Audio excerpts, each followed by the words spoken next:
الحمدللہ رب العالمین والصلاة والسلام علی سید الانبیاء والمرسلین اما بعد فاعوذ باللہ من الشیطان الرجیم بسم اللہ الرحمن الرحیم یا رب لک الحمد کما ینبغی لجلال وجہک وعظیم سلطانک رب اشرح لی صدری ویسر لی امری واحلل عقدۃ من لسانی یفقہوا قولی رب زدنی علما۔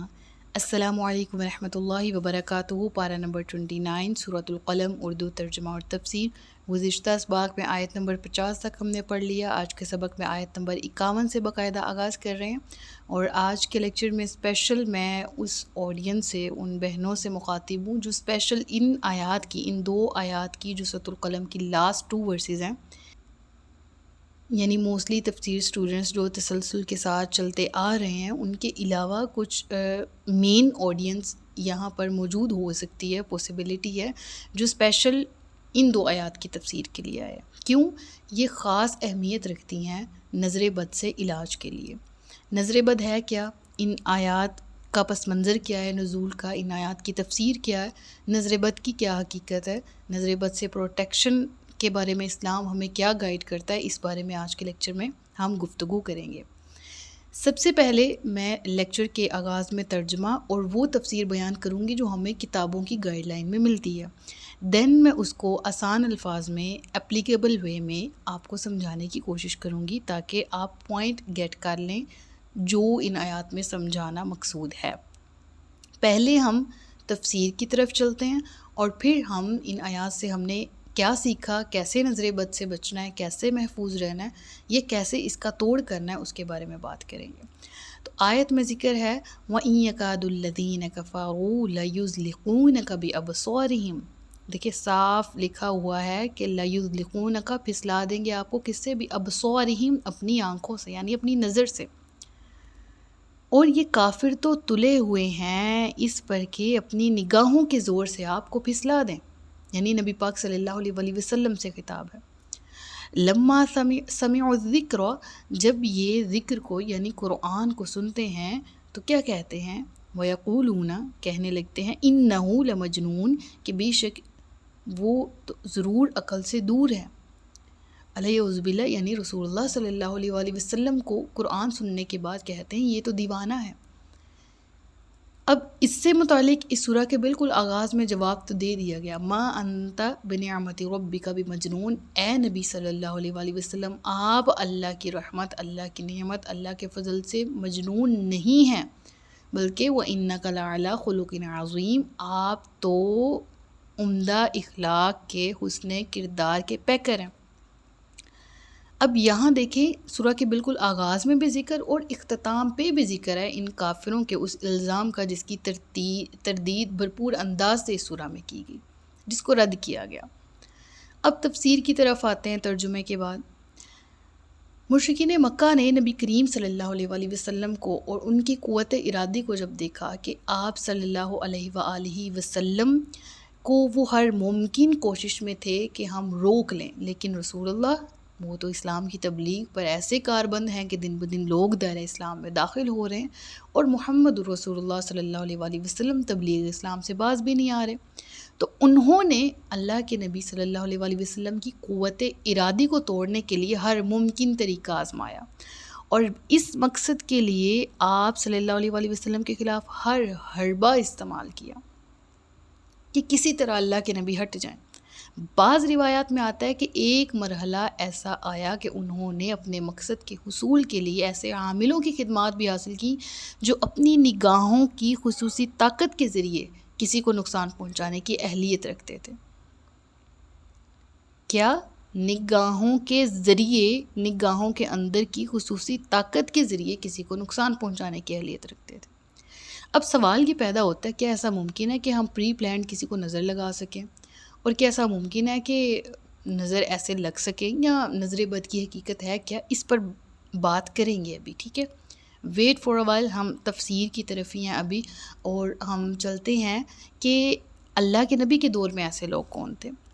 یہ وہ لوگ تھے، ایک قبیلہ تھا، قبیلہ بنی اسد، اس کے کئی آدمی they were famous، مشہور تھے وہ کہ ان کی نظر بد کبھی خطا نہیں جاتی تھی، یعنی وہ جس شخص کو یا کسی جانور کو ہلاک کرنا چاہتے تو وہ کر سکتے تھے. ان کی نظر بد میں اس قدر پاور تھی کہ وہ کسی بھی بندے کو کسی بھی لیول پہ گرا سکتی تھی. ایسے کئی نظر باز لوگ تھے جو کہ قبیلہ بنی اسد میں تھے. تو کفار نے کیا کیا کہ ان کی طرف کنسلٹ کیا کہ آپ جو ہیں وہ ہماری مدد کریں، اور اس امر کے لیے انہوں نے کیا کیا کہ ان سے جب کنسلٹ کیا اور کہا کہ ہمیں آپ کی یہ مدد درکار ہے کہ آپ اپنی اس نظر بد کے ذریعے جو ہے وہ اللہ کے نبی صلی اللہ علیہ وآلہ وسلم کو اذیت پہنچائیں. اب اس اذیت کا مقصد کیا تھا؟ یہ دیکھیں، لَيُزْلِقُونَكَ بِأَبْصَارِهِمْ، تاکہ نظر لگا کر تمہیں ضرور گرا دیں. مراد کیا ہے؟ یعنی فزیکلی یا مینٹلی علیہ باللہ وہ رسول اللہ صلی اللہ علیہ وآلہ وسلم کو ہارم کرنا چاہتے تھے، جس کے بارے میں مطلع کیا گیا اس سورہ کی اس آیت کے اندر کہ کافر تو اب اس بات پر آ گئے، یعنی اتنا گر گئے ہیں کہ یہ اے نبی آپ کو نظر بد کے ذریعے جو ہے وہ ہارم پہنچانا چاہتے ہیں. اب بات کر لیتے ہیں نظر بد ہے کیا، یہ ورک کیسے کرتی ہے. اس پر میرا کچھ کہہ لیں کہ ریسرچ ورک ہے کائنڈ آف، کہ میں اب تفسیر سے ہٹ کے آپ کو اپنے الفاظ میں سمجھاتی ہوں. بیسیکلی انسان کے جو پاس قوتیں ہوتی ہیں، قوت سماعت، بصارت ہے، محسوس کرنے کی حص ہے، اس کی سوچنے سمجھنے کی صلاحیت ہے، وغیرہ وغیرہ. اسی طرح انسان کے پاس ایک اور صلاحیت ہے جس کا بہت کم لوگوں کو پتہ ہے، اندازہ لگانا دور کی بات، معلوم ہے. وہ کیا ہے؟ Magnetic field. ہر چیز کے اندر ہم فزکس میں پڑھتے ہیں، اس کے ارد گرد ایک میگنیٹک فورس جو ہے وہ اس کے ارد گرد کاربند ہوتی. اسی طرح انسان کے اندر سے بھی انرجیز ریلیز ہوتی ہیں، and this is true scientifically بھی، اور مطلب اگر ہم دیکھیں اسلامک پوائنٹ آف ویو سے بھی تو اس کو کہا جاتا ہے حسد یا نظر. اس سے بچنے کے لیے قرآن نے بہت جگہ رہنمائی کی، احادیث نے رہنمائی کی، اور اس سے ہمیں آئیڈیا ہوتا ہے کہ دس از ٹرو، یہ عمل کرتی ہے، نظر بد حقیقت ہے. تبھی ہمیں معوذتین دی گئیں ایز اے گفٹ، سورۃ الفلق اور سورۃ الناس، جس میں خالصتاً ذکر ہے وَمِن شَرِّ حَاسِدٍ إِذَا حَسَدَ، حسد کرنے والے کے شر سے اے اللہ مجھے بچا جب وہ مجھ سے حسد کرے. اب پرسن تو ارسلف حسد کر رہا ہے، اور اللہ کے نبی نے فرمایا وہ خود اپنی لگائی ہوئی آگ میں جلتا ہے، لیکن اس سے دوسرے کو کیا نقصان پہنچ رہا ہے، اس پوائنٹ پہ آئیے. بیسیکلی انسان جب کسی دوسرے انسان کی بلیسنگ دیکھتا ہے تو اس کے اندر سے نیگیٹو فورسز جو جنریٹ ہوتی ہیں، انرجیز جو وہ ریلیز کرتا ہے اپنی نظروں سے، اپنے خیالات سے، وہ اگلے بندے کو اس کی میگنیٹک جو فیلڈ ہے، میگنیٹک اس کے ارد گرد ایک خالہ ہے، اس کو وہ ڈیمیج کر دیتی ہیں. اس میگنیٹک فیلڈ کو اورا بھی بولا جاتا ہے. انسان کے ارد گرد ایک حالہ ہوتا ہے جو انرجیز کا ہوتا ہے. تو میں ہوں، میرے ارد گرد انرجیز کا اس وقت ایک حالہ ہے، آپ کے گرد بھی ہے، ٹھیک ہے. ہم نے اس کو پروٹیکٹ کیسے کرنا ہے؟ ہمیں صبح و شام کی دعائیں بتائے گی، ہمیں 5 وقت کی نماز بتائے گی، ہمیں بتایا کھانا کھانا ہے تو بسم اللہ پڑھ کے کھانا ہے، ہمیں بتایا کھانا کھانے کے بعد الحمدللہ کہنا ہے، ہمیں بہت سی دعائیں سکھائے گی. ہمیں بتایا گیا کہ باتھ روم میں جانا ہے، بیت الخلاء میں جانا ہے تو تم نے دعا پڑھ کے جانا ہے، واپس آنا ہے تو دعا پڑھ کے نکل. یعنی ہر وہ چیز جو نقصان پہنچا سکتی، اس سے اپنے آپ کو محفوظ رکھنے کے لیے ہمیں دعائیں سکھائی گئی ہیں. یہ دعائیں ہماری انرجی کو اسٹرانگ بھی کرتی ہیں، اور یہ ہماری انرجی کو انکریز بھی کرتی ہیں، ہمارے اورا کو اسٹرانگ کرتی ہیں. پھر کوئی پرسن، تبھی ہم کہتے ہیں نا ماشاء اللہ تبارک اللہ، کائنڈ آف سمجھ آ رہی ہے کہ کیوں کہا جاتا ہے ماشاء اللہ اپنے کسی کام کو دیکھ کر، انشاء اللہ، ماشاء اللہ، الحمدللہ، یہ الفاظ کا استعمال کیوں ضروری ہے؟ کیونکہ جب ہم گریٹفل ہوتے ہیں، جب ہم تھینکفل ہوتے ہیں اللہ کے، جب ہم اس کی تسبیح کرتے ہیں اور اپنے آپ کو کریڈٹس نہیں دیتے اور دعائیں پڑھتے ہیں، تو وہ انرجی ہماری ڈیمیج نہیں ہوتی، ہم پروٹیکٹ. پھر سامنے والا اگر حاسد بھی ہو تو ہمیں اس کا حسد نقصان نہیں پہنچا سکتا. کیوں نہیں پہنچا سکتا؟ ہمارے ارد گرد جو حال ہے وہ اسٹرانگ ہے. کیوں؟ قرآن کی تلاوت کی وجہ سے، احادیث میں بتائی گئی دعاؤں کی وجہ سے، نماز کی وجہ سے، عبادت کی وجہ سے، مناجات کی وجہ سے. کلیئر ہو گیا؟ اسی لیے جب ہم کہتے ہیں وَمِن شَرِّ النَّفَّاثَاتِ فِی الْعُقَدِ، ومن شر حاسد اذا حسد قل اعوذ برب الناس مالک الناس الہ الناس من شر الوسواس الخناس الذی یوسوس فی صدور الناس. جتنی بھی ایول فورسز ہوتی ہیں وہ ہم پر اٹیک نہیں کر سکتی جب ہم اپنی زبان سے اللہ سے مدد مانگ رہے ہیں اور اپنی انرجی کو اسٹرانگ کر رہے ہیں. سمجھ آ رہا ہے پوائنٹ؟ اب کیا ہوتا تھا کہ اور آج بھی ایسا ہوتا ہے، کسی کی آنکھوں میں اتنی گندی انرجیز ہو سکتی ہیں کہ وہ آپ کو گرا سکتا ہے اگر آپ کا اپنا اورا اسٹرانگ نہیں ہے. پوائنٹ سمجھ آ رہا ہے؟ یعنی ہم ہر اس شخص سے محفوظ رہ سکتے ہیں وہ جتنا مرضی شر والا ہو اگر ہم اللہ کی پناہ میں آئے ہوئے ہیں. یہ باتوں کی 100 باتوں کی ایک بات ہے، ٹھیک ہے؟ اسی لیے اول تو کہا جاتا ہے کہ شو آف نہ کریں، don't show your blessings on your social media accounts, ٹھیک ہے، واٹس ایپ اسٹیٹس یا ایسیکٹرا ایسیکٹرا. ہمیں عادت پڑ گئی ہوئی ہے شو آف کرنے کی، ہم یہ کھا رہے ہیں، ہم یہ پی رہے ہیں، ہماری یہ اولاد ہے، ہمارا یہ ریلیشن شپ اسٹیٹس ہے، ہماری یہ تعلیمی کامیابی، ہماری یہ عملی کامیابی ہے، ہماری یہ علمی کامیابی، واٹ ایور، ہم اس کو شو کرتے ہیں. ہمیں نہیں پتہ کہ دیکھنے والے کے اندر سے جو انرجی ریلیز ہو رہی ہے وہ پازیٹیو ہے یا نیگیٹیو ہے. ٹھیک ہے، اگر وہ نیگیٹیو ہے تو وہ آپ کو کتنا ڈیمیج کر سکتی ہے، اور اس کے بارے میں حدیث بھی ملتی ہے. اس کا مفہوم یہ ہے کہ نظر بد جو ہے وہ اونٹ کو جو ہے اس کی ہڈیوں کو گال سکتی ہے، گلا سکتی ہے، انسان کو قبر میں پہنچا سکتی ہے. کیا نیگیٹیو انرجیز انسان کو ڈیمیج کر سکتی ہیں اگر انسان خود کو پریونٹ نہیں رکھتا. اس کی مثال ایسے سمجھ لیں، فزیکلی ایک انسان جو ہے وہ موسم سرما آتا ہے تو گرم کپڑے پہنتا ہے، باہر جاتا ہے جیکٹس جرسی پہنتا ہے، جرابے پہنتا ہے. اگر وہ سخت سردی میں ایسے ہی باریک کپڑے پہن کے لباس پہن کے گھومتا پھرتا رہے، کیا ہوگا؟ بیمار ہوگا. بیماری اس لیول کی بھی اس کی ہو سکتی کہ وہ مر سکتا ہے. ٹھیک ہے، اسی طرح شدید گرمی میں وہ برہنہ پاؤں گرم زمین پہ چلے یا وہ شدید دھوپ میں جو ہے وہ کھڑا رہے تو اس کی باڈی ٹیمپریچر جو ہے وہ کافی حد تک بڑھ سکتا ہے. یہ چیز اس کو اس کو فزیکلی ویک کر سکتی ہے، اور یہ بیماری بھی اس کو اگر سویئر لیول کی ہے تو وہ اس کو نقصان پہنچا سکتی ہے. انسان کسی بھی لیول کا نقصان پا سکتا ہے. تو جب یہ چیزیں جو ہمارے سامنے ہیں، ٹھیک ہے، فزیکلی ہم ان کو چھو سکتے ہیں، ایگزسٹ کر سکتے ہیں، وہ ہماری 5 حصوں میں سے کسی حصے تعلق رکھتی ہیں، تو ہم کہتے ہیں کہ ہاں یہ ہو سکتا ہے. تو پھر وہ چیزیں جن کا تعلق اول تو ہمارے سامنے نظر سے نہیں ہے، قوت بصارت سے، لیکن وہ ایگزسٹ کرتی ہیں، تو ہم ان کی ایگزسٹنس کا انکار نہیں کر سکتے. ہم نہیں کہہ سکتے کہ ہم اس کو دیکھ نہیں سکتے یا سن نہیں سکتے تو یہ موجود ہی نہیں ہے. اسی طرح ہمارا اورا ہے، ہماری میگنیٹک فیلڈ ہے، ٹھیک ہے، یہ ایگزسٹ کرتی ہے. ہم نے اس کو پروٹیکٹ کرنا ہے، ہم نے اس کی حفاظت کرنی ہے تاکہ ہم لوگوں کی بیڈ انرجیز سے بچ سکیں. کیونکہ قبیلہ بنی اسد کے لوگ بھی اپنی بیڈ انرجی ڈیلیور کرتے تھے اور اس سے سامنے والا بندہ افیکٹ ہو جاتا تھا. اللہ کے نبی صلی اللہ علیہ وآلہ وسلم کو کسی قسم کا نقصان پہنچا سکیں. سمجھ آ رہی ہے؟ تو پھر کیا اللہ نے اپنے نبی کو مطلع کیا اور کہا کہ آپ اپنی انرجیز کی حفاظت کریں. یعنی کائنڈ آف یہ تو چاہتے ہیں کہ آپ کو یہ گرا دیں، اور یہ تو کلام سنتے ہیں تو آپ کو تو دیوانہ کہتے ہیں.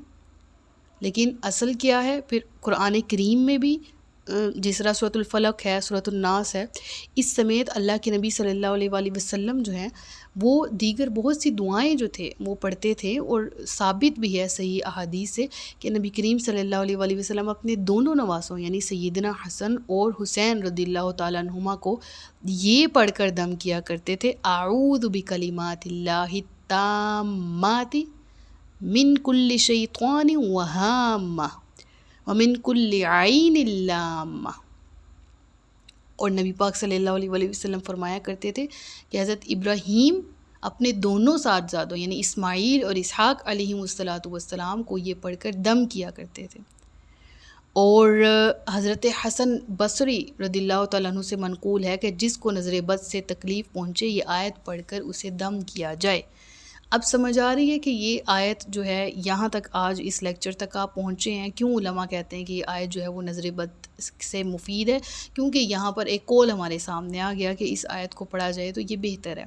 اس کے علاوہ جو دیگر آیات ثابت ہیں وہ 2 صورتیں ہیں. آیت الکرسی ہے، سورۃ البقرہ کی آخری آیات ہیں، ان کو سیکوینس کے ساتھ پڑھیں، سورۃ الفاتحہ کے ساتھ شامل کر کے، تو یہ بہت زیادہ مؤثر ہے. اس کے علاوہ سورۃ الاعراف کی کچھ آیات ہیں، ٹھیک ہے، جو رقیہ میں شامل ہیں، شرعی رقیہ میں، اور اس میں وہ آیات ہیں جس میں ذکر ہے حضرت موسیٰ علیہ الصلوۃ والسلام کا ان جادوگروں سے معاملہ، کہ جن جادوگروں نے جادو کے بل بوتے پر جیتنے کی کوشش کی تھی، لیکن اللہ تبارک و تعالیٰ کے حکم سے وہ ناکام اور نامراد بھی ہوئے، اور انہوں نے حق کو قبول بھی کیا اور مسلمان بھی ہوئے۔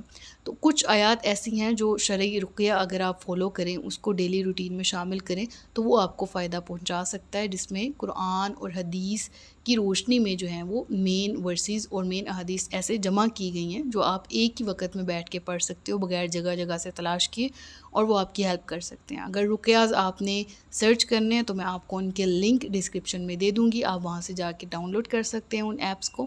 اس کے علاوہ جو آیات اور جو حدیث میں نے مینشن کی ہیں، آپ ان کو بھی الگ سے سرچ کر سکتے ہو۔ تو بہرحال دیٹ واز مائی پوائنٹ، جس کو میں نے آسان کر کے سمجھانے کی کوشش کی ہے کہ یہ کیسے افیکٹ کرتی ہے اور اس سے کیسے بچنا ہے۔ اور کچھ تو ہیں جس کی نظر بری ہوتی ہے، وہ لگ جاتی ہے، سم ہاؤ انسان کو اپنی بھی نظر لگ جاتی ہے، ایون ماں اولاد کو نظر لگا سکتی ہے۔ How can it possible? آپ کہیں گے نہیں، ایسا نہیں ہو سکتا۔ کئی دفعہ چاہت نہیں بھی ہوتی لیکن پھر بھی ہو جاتا ہے، ٹھیک ہے، یعنی ضروری نہیں ہے کوئی بیڈ انٹینشن سے ہی آپ کو بری نظر لگائے، کچھ اچھی انٹینشنز رکھنے کے باوجود بھی آپ کو نظر لگا سکتے ہیں۔ اس لیے ضروری ہے ماشاء اللہ تبارک اللہ الحمدللہ اس کو اپنی زبان پر جاری رکھنا۔ میک شور کہ آپ اپنی بلیسنگز کو چھپا کر رکھیں، اتنا پرومیننٹ ہائی لائٹ نہ کریں، ان لوگوں سے شیئر کریں جو آپ کو پتہ ہو آپ کے اپنے ہیں، آپ سے حسد نہیں کرتے۔ اگر آپ کو شیورٹی نہیں ہے ان کے بارے میں تو آپ ان سے بھی شیئر نہ کریں، ٹھیک ہے، اور اپنا اور اپنے پیاروں کا خیال رکھیں، رقیاز کو اپنی زندگی میں شامل کریں، اور وہ آیات اور احادیث جو ثابت شدہ ہیں ان کے ورد سے اپنے آپ کو ان ایول جتنی بھی فورسز ہیں، جنات ہیں، وسوسے ڈالنے والے شیاطین ہیں، نفاثات ہیں، یا نظر بد لگانے والے لوگ ہیں، تو ان سب سے محفوظ رہنے کی کوشش کریں، اپنوں کو بھی اور اپنے پیاروں کو بھی۔ اللہ تعالیٰ ہم سب کو نظر بد سے، جادو ٹونے سے، اور یہ ایول جتنی بھی فورسز ہیں ان کے شر سے محفوظ فرمایا، آمین۔ تو وہ کفار جو نبی پاک صلی اللہ علیہ وآلہ وسلم کو مجنون کہتے تھے، ان کی تردید آغاز میں بھی کی گئی سورہ کے اور آخر میں بھی کی گئی۔ اور یہاں پر ایک بہت اہم پوائنٹ بھی ہے، وہ یہ ہے کہ اس سورہ کے آغاز میں حرف نون آیا ہے، اور آخر اور نون کے بعد جو ہے وہ ذکر ہوا کہ اے نبی یہ آپ کو مجنون کہتے ہیں، ٹھیک ہے، اور قلم کی قسم کھا کے پھر ذکر ہوا کہ آپ تو مجنون نہیں ہیں، اور آخر میں ذوالنون کا ذکر آیا، یعنی مچھلی والے۔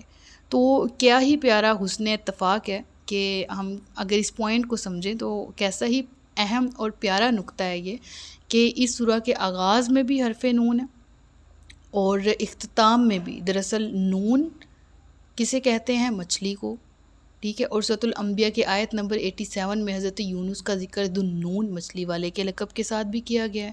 چنانچہ حرف نون کا معنوی ربط سورت کی ان اختتامی آیات کے ساتھ ہے جن میں حضرت یونس کا ذکر ہے اور صاحب الحوت ان کو کہا گیا ہے، ٹھیک ہے، یعنی نون جو ہے وہ بھی مچھلی کو کہا جاتا ہے، اور یہ ریفرنس سورۃ الانبیاء آیت نمبر 87 ہے، اور یہاں پر صاحب الحوت کہا گیا ہے، اور اس کا ذکر جو ہے وہ اس سورہ کے اندر ہے۔ بہرحال مراد حضرت یونس علیہ الصلوۃ والسلام ہے۔ آیت کے آخر میں ذکر آتا ہے وما ہوا الا ذکر للعالمین، اور نہیں ہے وہ مگر ایک یاد دہانی تمام جہان والوں کے لیے۔ اور یہاں پر ہوا ضمیر جو ہے، وما ہوا، اور نہیں ہے یہ مگر نصیحت تمام جہان والوں کے لیے، تو یہ جو ہوا ضمیر ہے قرآن کے لیے بھی مستعمل ہے، قرآن کے لیے بھی ہے، اور حضور صلی اللہ علیہ وآلہ وسلم کے لیے بھی۔ قرآن مجید کے ذکر یعنی یاد دہانی اور نصیحت ہونے کا تذکرہ تو قرآن میں بہت تکرار کے ساتھ آیا، جبکہ اپنی ذات میں حضور صلی اللہ علیہ وآلہ وسلم قیامت تک کے لوگوں کے لیے یاد دہانی ذکر ہیں، بلکہ آپ اپنی ذات میں مجسم قرآن ہیں، جیسا کہ حضرت عائشہ صدیقہ رضی اللہ تعالیٰ عنہ کا فرمان ہے کان خلقہ القرآن، آپ صلی اللہ علیہ وآلہ وسلم کا اخلاق قرآن ہی تو تھا۔ یعنی یہ صحیح حدیث میں ہے کہ آپ جو ہیں وہ مکمل کے مکمل آپ کا اخلاق حسنہ ایسا تھا جس طرح گو کہ قرآن ہی ہے۔ اور بعض ترجمہ کرنے والے حضرات نے یہاں ذکر کا ترجمہ شرف بھی کیا ہے، وما ہوا الا ذکر للعالمین، یعنی آپ صلی اللہ علیہ وآلہ وسلم سارے جہانوں کے لیے وجہ عزت و شرف ہیں، باعث شرف ہے۔ صدق اللہ العلی العظیم و صدق رسولہ النبی الکریم، سچ فرمایا اللہ نے جو عظمت والا ہے۔ اپنا بہت سا خیال رکھیے گا، مجھے دعاؤں میں یاد رکھیے گا۔ تاجدار ختم نبوت زندہ باد، پاکستان پائندہ باد۔ السلام علیکم ورحمۃ اللہ وبرکاتہ۔